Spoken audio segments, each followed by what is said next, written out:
Hello. Aalayan muna namin kayo ng kanta dahil bilang Happy New Year. Happy New Year. Happy New Year. Mag-hello ka muna sa kanila. Kanta ka agad. Feeling namamas ko eh. Oo nga, no? Tan tan tan tan tan tan tan tan. I can't get no satisfaction. I can't get no satisfaction. Cause I try, cause I try, cause I try, and I try. I can't get no satisfaction. I can't get no satisfaction. No, no, no. Gusto mo pa yun? Just what I say. Yun, okay na. Tama na yun, tama na yun. Okay, okay. Tama na raw. Ayan, because kaya namin kayo kinantahan ng kantang yon kasi ang topic natin for today ay, drum roll please. Tadan! Satisfaction. Ayan. Satisfaction. Humingi ng malalim eh, no? Satisfaction. Yan ang medyo ano, no? Medyo big word. It's a big word. It's an... Wait, sorry. So, di ba? Parang ano, it's an unknown word. Yeah. Ano ba yun? Ano ba yung satisfaction? Yan, yung satisfaction. I-define mo daw muna. Yan. Oo, yan ang mga... Parang ko say challenging word ba yan para sa sa humanity? Satisfaction. Oo. Yung masasatisfy ka na basically, di ba? Ano ba yung sinasabi nating satisfaction? Di ba maraming kailangan i-satisfy. Mm-hmm. Pero bakit kailangan i-satisfy? Kasi may hunger or may need. Tama ba? Tama. Ayan. So, ang usual na syempre dahil nandito tayo sa mundo, mga material ino-offer ng world. Yeah. Ano ba yung ino-offer ng world, di ba? Syempre comfort. Di ba? We can't get enough of comfort. Yan, comfortable lifestyle. Oo. Yan. Hindi kasi masarap naman talaga maging komportable. Oo, komportable diba? sa buhay. Gusto mo, kaya nga na talagang uso yung pampered ka. Yung talagang, kaya nga na uso yung mga delivery services. Yan, o. Diba? And yung part of Pero hindi yan yun. Hindi yun. Satisfaction is paano mo ba yan? Material things, di ba? Yung mga parang pag comfortable ka, pag doon na pupunta yun, yung mga material na bagay, gusto ko yung gusto ko yung ganito. Puro gusto, no? Puro gusto. Pero ano yung bahay, nakakalimutan natin yung there's a very thin line between gusto ko to at saka kailangan ko to. Minsan hindi na natin siya na-identify. Oo. Lalo na pag kunyari ang pastime natin ay mag-browse ng mga shopping apps. Ouch! Biglang ouch! Diba? Nilalagay ko lang po sa cart. Online. Nililiwanag ko lang naglalagay lang po ako sa cart, tapos dinidelete ko rin po. Window shop lang ako. It's an everyday battle between needs and wants. Yan. Di ba? Kung kailangan mo ba talaga yan? Or di ba yung satisfaction mo may something ba sa'yo, may pagkukulang ba na need mo i-satisfy mo yung sarili mo, di ba? Sa pagbili nun or sa pagbili ng isang bagay, di ba? And one more thing about satisfaction is ano yung nakukuha mo na added value dun sa binibili mo. Ano yung added value nun sa'yo? Parang okay, syempre sumasaya ka, 'di ba? Yes. Sabihin na natin nagiging komportable ka dun sa binibigay sa iyo. Tapos sana magamit natin siya ng mas matagal, 'di ba? Kaysa yung parang okay, nice to look at pero one time ko lang siya susuotin. Meron kasing mga ganung mga items na binibili tayo. Ouch pa rin, 'di ba? Sorry medyo may mga tatamaan talaga. At ito ko, I would say, tatamaan din ako sa topic natin na to. It's more of parang, satisfied ka ba yan? Sa buhay mo ngayon, are you satisfied living your life? Are you satisfied with everything around you? Meron ako nakita mga pictures na, yung mga pictures na, kunyari sapatos, tas parang ang dami-dami niyang bit-bit na sapatos. Ay, sorry. Okay, Sorry. sapatos. Beep. Di ba? Totoo naman. Sapatos, pero dadalawa lang yung paa natin, hindi naman tayo octopus, pero ang dami natin pag bumili ng sapatos. Pip, okay. Di ba? Beep, sorry. ano yun I really don't know. It's a human behavior, it's a human thing na hindi, gusto ko tong sapatos. Pero ito, personal, sa personal experience, interview na po ito So, ano yung nakukuha mong satisfaction pag bumibili ka ng shoes, di ba? Ng bagong shoes, di ba? Hindi kasi yung satisfaction na may bubuksan ka, tapos ang bago, ang bango niya, iba yung amoy ng bago, tapos isusuot mo sa paa mo, tapos parang you have parang nagkakaroon ka ng iba-ibang sapatos per araw, di ba? Parang ganun din, sorry. Pero mas, di ba? Siguro same din yung Natatawa lang po ako ngayon. Marami kang kotse, tapos, di ba, iba-ibang kotse ang dala-dala mo kada araw. Hindi ko nasasabihin yun, yung di ba, kung sino man sila, yung mga nakulong. Tamaan na yun, tamaan. Joke Yung mga nakulong. Di ba? Pero alam mo yun, sa akin, yun Yun yung parang ako, Pero, yun nga. Ilan nga ba yun? 33? Alin? Yung luxury cars na yan? Hindi. Balik muna tayo sa akin. Sige, okay. Sorry. Wala na yun. It's relevant na. Nakakulong na eh. Naisip ko lang. Diba, akin yun Yun yung parang, yung dadalawa lang yung ko yung paa ko, pero pag bumili, diba, yun nga rin yung tanong ko sa sarili ko. Ang dami kong binibili. Pero yun na nga, napapabili ako sa sapatos. Pero, I would say, parang I'm learning to be parang mindful. Okay na to. Na lang naman, luhugasan ko na lang. 'Di ba? Nasabi ko sa iyo na parang dati naglilinis na siya ng mga naglilinis na ako ng sapatos ko dati. At hindi lang sapatos pinapalinis ko yun sa labas, 'di ba? Pinapalinis natin sa labas 'yan. Yung mga sapatos natin. So ngayon, kasi nga medyo marami-rami na. So ngayon, naglilinis na ako ng sapatos ko. Parang yun din yung sa akin na parang marami ka na palang nililinis. Oo, tapos na-realize ko, dami ko na palang sapatos na hindi na, di ba, for this year, wala yata. I did. For this year, kasi January 1 pa lang eh. So, last year. Okay. Nilinaw ko lang. Hindi na talaga siya parang, na talaga, necessity. Dapat lagi meron akong bagong sapatos or something. Oo. Yun. Feeling ko, konti-unti, nare-reach ko na yung zen of satisfying myself. Okay na to. True zen. Oo. No, it's a zen mentality, di ba? Parang, satisfied na ako dito. Okay na ako. Wala na akong dapat punuin. Di ba? Next, di ba? I mean, yun yung parang naging natin with our, di ba? Our conversations. Our tayong dalawa, di ba? Our own couple conversation pag nagdi-date tayo. Na tayo ngayon, you can attest. Sige, kung magsalita, puro ako Ako kasi, meron pa rin ako mga konti-konting addiction. Grabe. Put.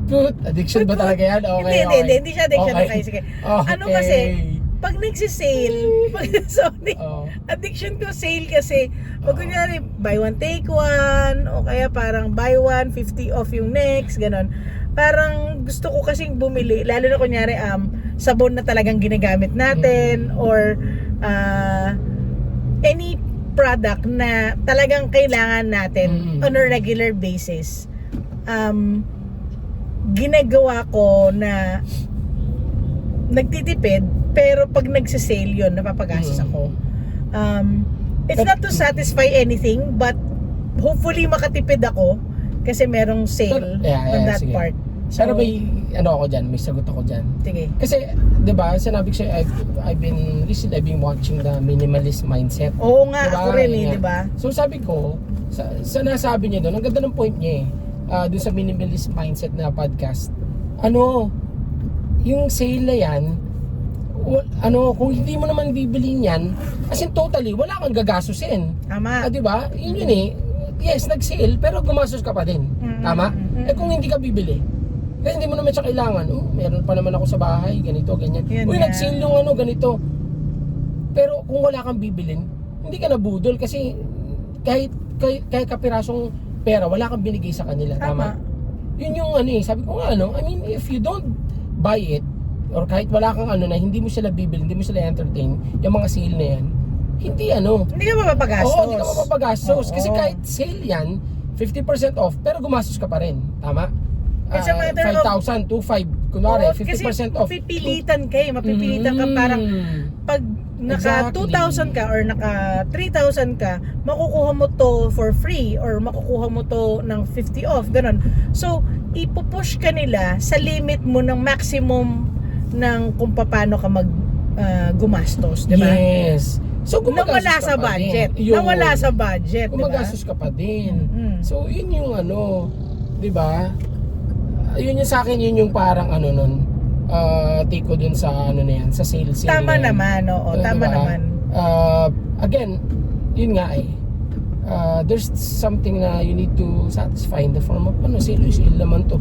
So, titiklop ka. Hindi, ibig Dahil sa sabihin sale, kasi, diba? gina-justify ko yung pakiramdam ko na gusto kong bumili. Yeah, o yun. Yung Gina-justify ko kasi na parang, teka lang, naka-sale to ngayon eh, baka bukas hindi na siya naka-sale. Yun. Sige, bilhin ko na siya ngayon. Tapos diba sa mall, Kasi gusto ko makatipid yun. ako. Kasi Diba? tsaka sa mall, sasabihin nila, hindi, ngayon na lang po yan. Diba? Yun, Yeah, usual. That's the biggest usual, budol of ano. all eh. Yung parang ano, hindi, Hanggang ano ngayon na lang po yan. hanggang ngayon na lang po yung Oo. sale eh. Bukas po, hindi na po yan. O yun, pressured ka na ngayon. Isuswipe mo na. Oo. Swipe Diba? it. Swipe it. Oo. Debit or credit. Oo. O diba? Parang, or Kahit tap it. na hindi mo Tap it naman na talaga ngayon, hindi na swipe. kailangan. Oo. Oo. So basically, yun yung ano eh. Again, yun nga yung parang as humans, no? Or as tao, medyo yun ang kailangan, ano, discipline din talaga, ma'am, no? Totoo. I mean, ako, I would say, ano talaga yan, I have had my fair share of undisciplined na pamimili or pagbili ng mga bagay-bagay na parang may Na hindi pinupunuan ako pinaplano, dati. Yes, no? may pinupuno ako dati. Ano, alam mo yan, yung ano ba yung sa ano? Healing your inner Ano? child ba yan? Yeah, no. Yung ano, headset, mas ang dami kong bilhin. Merong time na bumili siya. Parang siguro mga a few months earlier, bumili siya ng earphone. Tapos na sabihin kung ano yung mga Oo. Tapos, pag ganun ko na sasakyan, meron na naman ako nakita. So may time na ganun, no? Bila ko na At ang tanong ko lang sa kanya, headset. ilan ba ang tenga mo? Yeah. Ilan ba tenga mo? Pero, may nag-i- reply ako sa'yo, sabi mo. nag-i-start na ako na magduda. Bakit? Oo. Sira na ba yung una mo? Or, yun. So parang nagtataka ako bakit paulit-ulit niya binibili yung item na yun. Kasi, there's this parang itch na cannot be, alam mo yun? Tsaka pagiging, yun nga, hindi, may sinabi ako sa'yo, may sasabihin kayo kanina. Parang may nireply ako sa'yo. Ang sabi mo sa akin, kasi may bago na dumating na model na parang mas okay yung tenga mo, mas comfortable yung tenga mo na suotin yun, di yun yata natatanggal sa tenga or what, I don't know. Bagong feature, May bagong feature, kaya niya mag-noise cancel or what. And updates won't cancel, won't Stop. won't cover it, di ba? Parang ganun. Won't cut it, parang ganun. So, yun. So, yun. So, di ba? Ayun, katulad nun. We have our fair share. I think, nung nag-work tayo, cellphone. Kahit naman noon hanggang ngayon, ngayon, nag-lilo na tayo with that. I think cellphone noon, nung mga bata-bata, Wala kasi ano talaga pa tayo? akong gamit nun. Sony Sony Ericsson lang ano. yung phone ko, yung mataba pa yung... Hindi, pero di ba, there's this parang kahit mga office mate natin noon, so work, there's this parang unending need for to buying a buy, cellphone. oo. Right ngayon, ganun pa din. Bibili ka ng cellphone, kailangan I am nothing against dun sa mga pumipila sa mga para lang to avail of the new and the bright and shiny new gadget. Be the first, Yeah, no? to be the first. I have no kasi hard Pera earned niya yan eh, oo. yes. Go langs. Oo, Sabi nga nila. hard earned money nila yan eh. So basically, yun yung Okay, sorry. Yun nga. Pause lang muna po tayo, may The world will justify that you deserve everything. Yes. Do you deserve everything? Totoo Deserve mo naman. naman yan eh. Totoo Deserve naman, yan eh. kasi nagpapagod Pinaghirapan mo ka. yan. Isang taon mong inipon yan. 13-month pay. Sige, bibili ko to ng cellphone. I mean, yeah. Kinita mo yan. Lumabang ka ng patas. That's fine. Diba? Yung mga hindi nga lumalaban ng patas, ang daming gamit. Joke. Pero Okay diba, na. there's this parang parang there's, again, lahat naman ng sobra. Babalik ulit tayo doon. Yes. Yan ang sa akin, yan ang diba sabi ko sa'yo, ma'am, yan ang pinaka-basic rule ko sa buhay na parang lahat ng sobra, lahat ng masama. Hindi na maganda. Hindi na maganda. Oo. Diba? So basically pag papalit-palit ka ng so naramdaman mo ba na yung pakiramdam na parang teka lang, parang nalulunod na ako sa gamit, or parang pakiramdam ko parang hindi ko na naiintindihan bakit ko to binibili. Kaya tapos diba? you end up decluttering eh. Oo. Diba declutter ka kasi ang dami mong binili. Actually kaya nga nauso yung iba. kaya nga nauso yung white elephant eh. Oo, yan. Kasi yung mga bagay na hindi mo ginagamit sa bahay, at least mapapakanibangan mo pa pag pa-score. Tama ba? May exchange mo. Yes. Oo. For sa akin, something. yung parang, when will it stop? Diba, yun nga sabi doon sa being minimalist, ang daming tinatambak na sa bahay, diba? Napanood ko rin yung mga hoarders. Yan. So, yun eh. Again, there's always this itch na needs to be scratched when it comes to satisfying one's need. Diba? So, it's really, kaya nga, diba tayo ngayon, we have this parang pact on ourselves na parang this 2026 one of our resolution.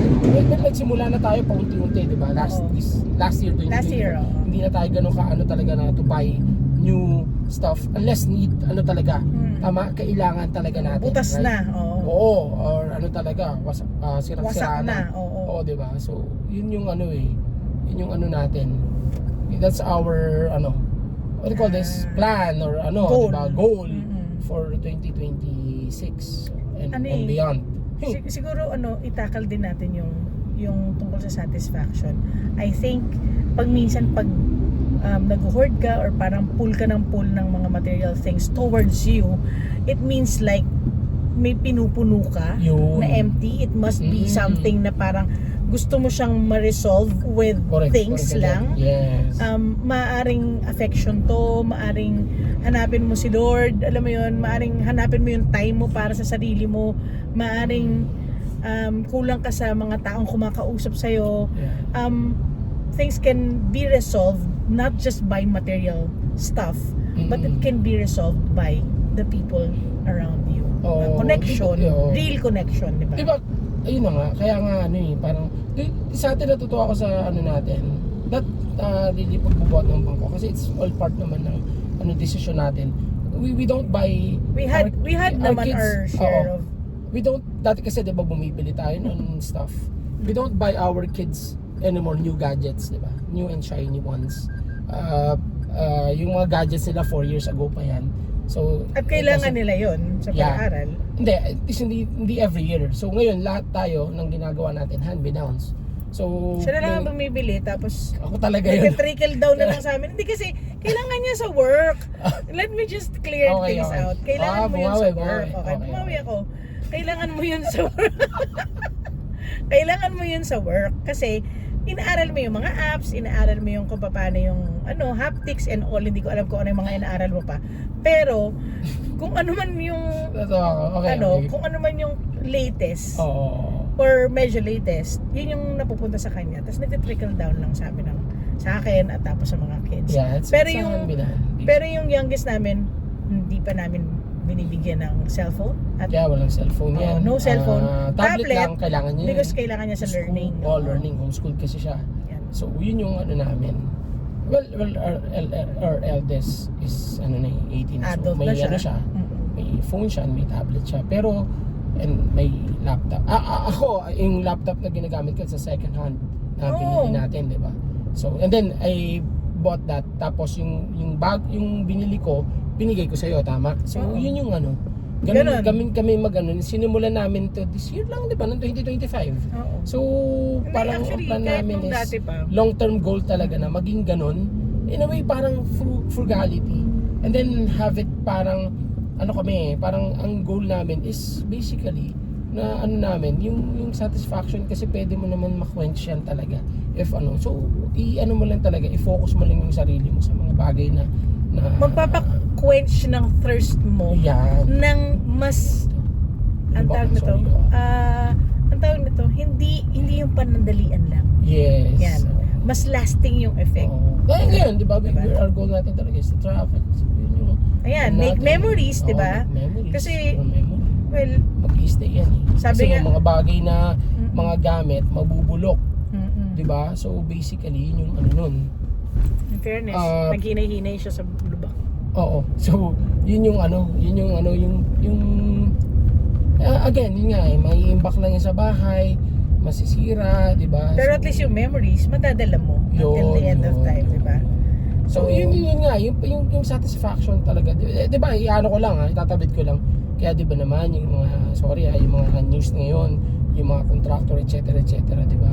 There's this parang, yung insatiable hunger na parang kailangan kong bumili ng isang katerbang sasakyan, kailangan kong bumili ng maraming bahay, gated, Saka subdivisions kailangan and all. natin kumuha ng pera na hindi naman talaga sa atin. So, Ayun nga kailangan punahan yung Alam mo yun? yung hunger mo, yun nga, hindi ka kasi satisfied, so parang gagawa ka na ng hindi maganda para lang masatisfy yun. But it's, which is, nagtuturn na siya sa hindi na magandang turn alam mo yan, parang, yun yan, pumapasok na yung corruption, nakukorrupt ka na basically. so I think, yung satisfaction is a really big word because it can solve kapag na natin na ano ba yung magsasatisfy sa akin. Pag na-solve natin yung equation na yun, it can solve a lot of problems. Napaka yun, it's a big word na parang inimbento yung salitang satisfaction pero parang mahirap siya makamit. Hindi natin siya nararamdaman. Yan, magparamdam ka sa amin satisfaction ngayon 2026. Yan. That's the prayer. Lord. I-satisfy mo po kami, i-feel mo po kami. Hindi po namin kailangan ng lahat ng yan. Kayo lang po. I think, yun yung dapat natin prayer, di ba? Yan, exactly. And with that, ayun lang. And hope lahat po ay magkaroon kayo ng satisfying year. Yes, diba? naipasok. 2026, diba? And also, satisfying year, satisfy also your partner, hindi lang puro pakabig. Give You and know take. what I mean? Kasi if you are looking for satisfaction, you should be giving satisfaction. Yeah. Diba? So, yun You lang. cannot give what you do not have. Yes. Tandaan mo yan. Okay. Okay. Sige, yun lang. Bye-bye! Bye-bye. Salamat. Happy New Year!